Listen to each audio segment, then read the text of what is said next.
Saudações, equipe, tudo bom?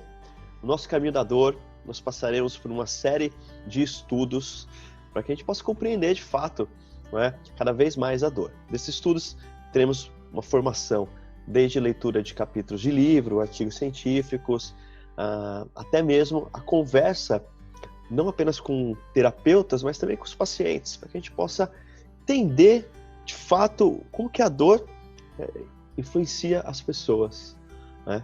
A fim sempre de, com essa equipe multidisciplinar que nós temos, nós conseguimos construir o conhecimento e fazer uma barreira sólida, né? Uma parede sólida de conhecimento junto com cada profissional, né? Dentro da sua expertise ainda diária. Tá? Então, conto muito com vocês. Hoje, essa primeira aula uma questão introdutória para a gente também nivelar o conhecimento e que eu vou pedir para vocês, claro, complementarem, agregarem com as informações que vocês acreditam ser pertinentes. A dor, ela é definida principalmente, assim, uma definição mais aceita, né, pela International Association for the Study of Pain, que é uma experiência sensitiva e emocional, ou seja, ela é subjetiva já, porque ela é uma experiência, ela depende do contexto vivido de cada um, né, e aquilo que você experiencia, você tem a interpretação de uma maneira diferente do que outra pessoa tem, então já mostra como a dor é subjetiva a uma percepção, né? Essa experiência, ela é desagradável, então ela tem sempre que ser penosa ou ruim, né?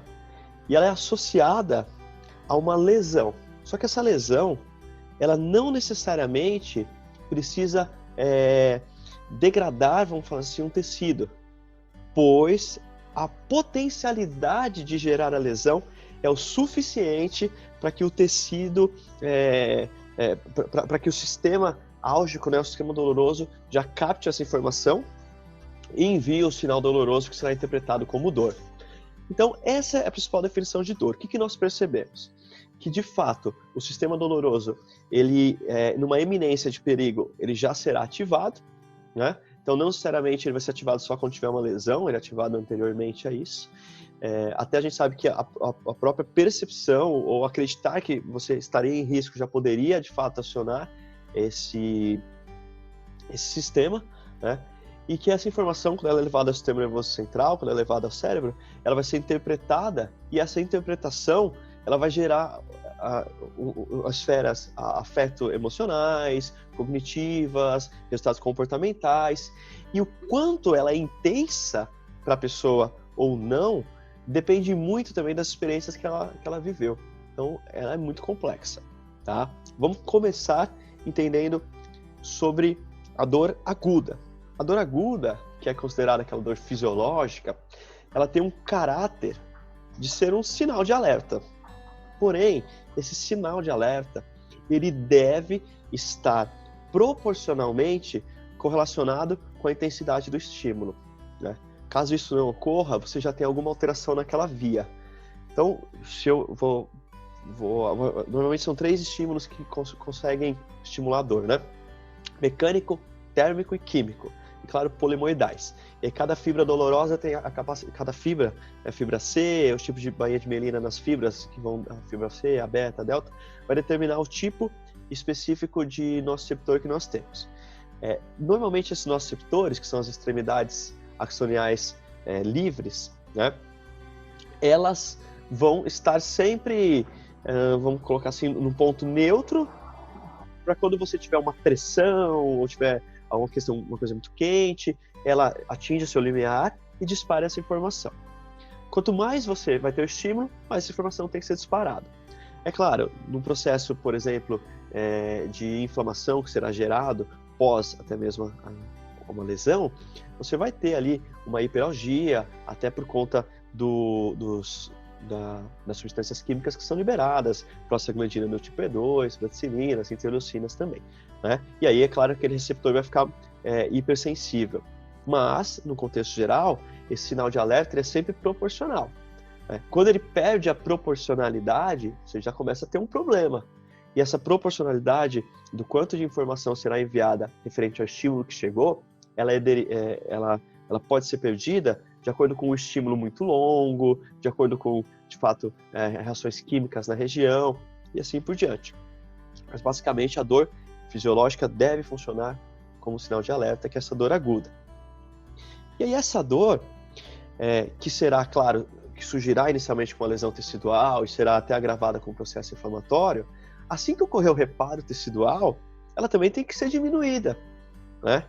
O grande problema é quando a resolução do que causou essa dor, ou mesmo a lesão do tecido em si, ela não acompanha a melhora do quadro álgico.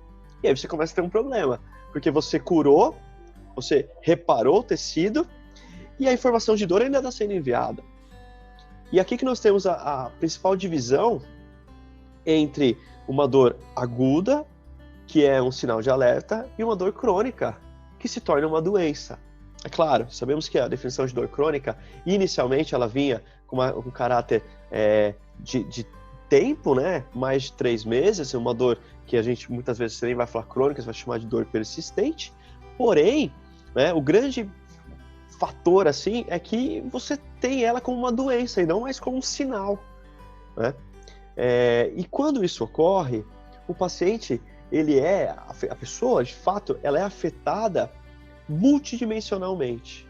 E quando a gente fala de multidimensionalmente, a gente quer dizer que a dor, ela precisa de uma visão multidimensional. Quando ela está frente a um fator de doença, que é uma visão multidimensional. É uma visão, primeiro, do paciente, saber que ela afeta o seu fator biológico, o seu fator psicológico, o seu fator social, né? Então, ele vai estar em seu todo comprometido. É o que nós gostamos muito de falar. Um paciente que tem uma alteração de ATM, um paciente que tem uma alteração de joelho. Tudo bem, mas quando ele entra no consultório, ele não é uma ATM, ele não é um joelho. Ele é um ser humano, ele é um todo, né? Então a gente precisa vê-lo como um todo. Para isso, nós como profissionais, precisamos ter a percepção dessas visões totalitárias, claro, mas saber que a nossa competência jamais consegue afetar todas essas esferas. Então nós precisamos de uma abordagem na dor que seja multiprofissional, onde você vai ter médico, fisioterapeuta, dentista, nutricionista, psicólogo, educador físico e diferentes profissões que vão atuar de acordo com a sua expertise frente àquela dor. E o paciente na dor crônica irá se beneficiar, de fato, da melhora dessa dor, da redução significativamente clínica da dor, né? E não apenas estatisticamente significativa, né? Porque uma redução, por exemplo, de 30% da dor, ela pode ser clinicamente significativa, talvez uma dor de 5 para 3,5, que é muito diferente de uma dor de 10 para 7, um pode significar mais que o outro, né? Então, o importante é você pensar numa dor que vai melhorar de maneira clinicamente significativa para o nosso paciente, né? Diferente de pensar no estudo nesse momento. Para isso, nós precisamos cercar essa dor, essa doença desse paciente em todas as esferas. E para isso a grande importância da nossa equipe aqui no Caminho da Dor, né, para conseguir conversar entre todas as nossas áreas. E aí nós contamos com o pessoal da Medicina da Dor, que vai falar muito sobre a parte tanto da visão biopsicossocial, é claro, mas também de uns aspectos de intervenção ou de organização de serviço. Temos o pessoal da Odonto que vai poder falar muito mais da parte de ATM e outras expertises também. O pessoal da educação física que vai poder trazer a relação entre o exercício e a melhora da dor. Sabe que existe isso de uma maneira muito boa, principalmente no contexto, por exemplo, a gente vê fibromialgicas, que tem uma redução de uma área específica, né, no córtex pré-frontal, no dorso lateral, que está hipoativa, aí você não tem uma produção hormonal adequada, então a atividade física melhora essa questão. A gente vai ter a parte da fisioterapia e, principalmente, o nosso objetivo aqui é chegar nesse ponto da dor como uma doença, cada um trazer a sua expertise, trazer a sua área para cá, falar do que mais entende, e nós, nas outras profissões, e às vezes até na mesma, é claro, ir agregando e juntando aquele conhecimento.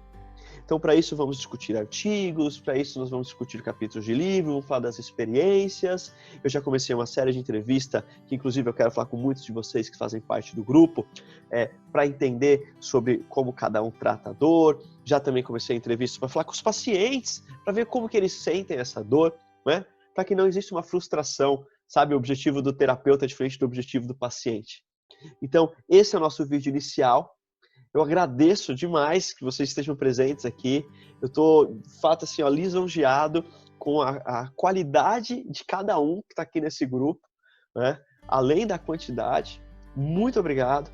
Eu quero que todo mundo participe e junto nós vamos evoluir muito. Tá? Em cada período, vamos estudar alguns fatores de dor específico. Estou aberto a qualquer sugestão e aqueles de vocês que quiserem começar a participar e organizar o estudo de período, é só vir falar comigo, a gente já vai organizar um cronograma, tá bom? Breve eu já vou enviar uns artigos, que serão os próximos que nós iremos discutir, e aí sempre um vídeo para a gente poder conversar, tá? De coração aberto, porque o conhecimento bom é conhecimento compartilhado. Muito obrigado pela oportunidade de poder crescer com cada um de vocês. Valeu, equipe!